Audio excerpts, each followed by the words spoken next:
Hindi tinupad ng Huda ang kasunduan. 11 kabanata. Sinabi ng Panginoon kay Jeremias, "Ipaalala mo sa mga taga-Huda at taga-Jerusalem ang mga dapat sundin sa kasunduan namin. Sabihin mo sa kanila na ako ang Panginoon, ang Diyos ng Israel, ay nagsasabing isusumpa ko ang taong ayaw sumunod sa mga sinasabi sa kasunduang ito. Ang mga utos kong ito ay ipinatupad ko sa inyong mga ninuno noong inilabas ko sila sa Ehipto, sa lugar na parang nagniningas na pugon na tunawan ng bakal. Sinabi ko sa kanila, kung susundin ninyo ako at ang lahat ng utos ko, magiging mga mamamayan ko kayo, at ako'y magiging Diyos ninyo.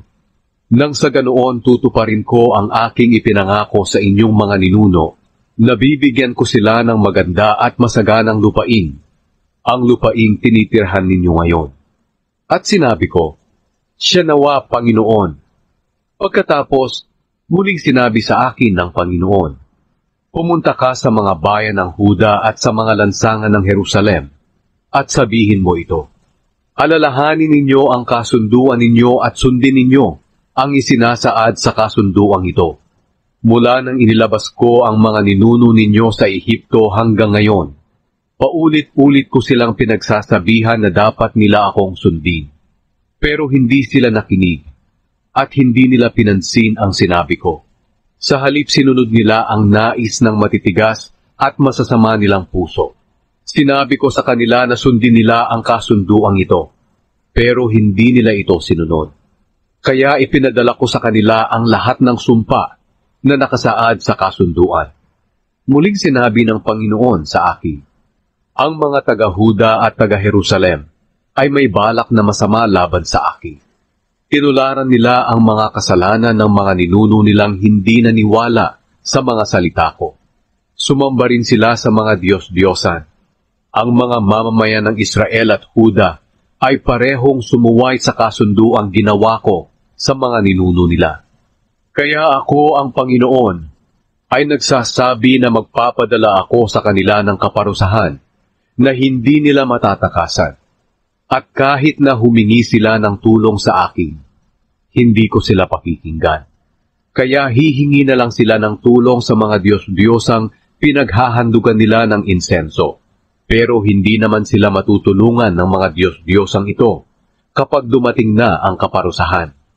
Kayong mga taga-Huda, kay dami niyong Diyos-Diyosan, kasindami ng mga bayan ninyo, at kung gaano karami ang lansangan sa Jerusalem, ganoon din karami ang altar na itinayo nyo para pagsunugan ng insenso, para sa kasuklam-suklam na Diyos-Diyosang si Baal.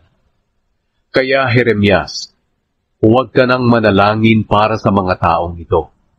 Huwag ka nang magmakaawa sa akin para sa kanila, dahil hindi ko sila sasagutin kung tatawag sila sa akin sa oras ng paghihirap nila.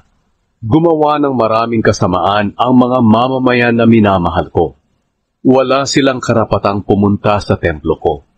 Hindi mapipigilan ng mga handog nila ang kaparusahang darating sa kanila. Tuwang-tuwa pa sila sa paggawa ng masama. Noong una ay inihambing sila ng Panginoon sa isang malagong puno ng ulibo na maraming bunga. Pero sa biglang pagdaan ng naglalagablab na apoy, ay mawawasak sila na parang sinunog na mga sanga, at hindi na mapapakinabangan pa. Ang Panginoong makapangyarihan ang nagtayo sa Huda at Israel, pero ngayon ay iniutos niyang wasakin ang mga ito, dahil masama ang ginagawa nila. Ginalit nila ang Panginoon sa pamamagitan ng paghahandog ng mga sinusunog na insenso kay Baal. Ang balak laban kay Jeremias. Sinabi sa akin ng Panginoon ang tungkol sa balak ng mga kaaway laban sa akin.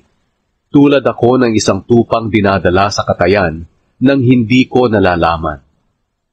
Hindi ko alam na may balak pala silang patayin ako. Sinabi nila, patayin natin siya katulad ng pagputol sa isang puno na may mga bunga, para mawala siya sa mundo at hindi na maalala. Pero nanalangin ako, O Panginoong makapangyarihan, matuwid po ang paghatol ninyo. Nalalaman po ninyo ang isip at puso ng tao.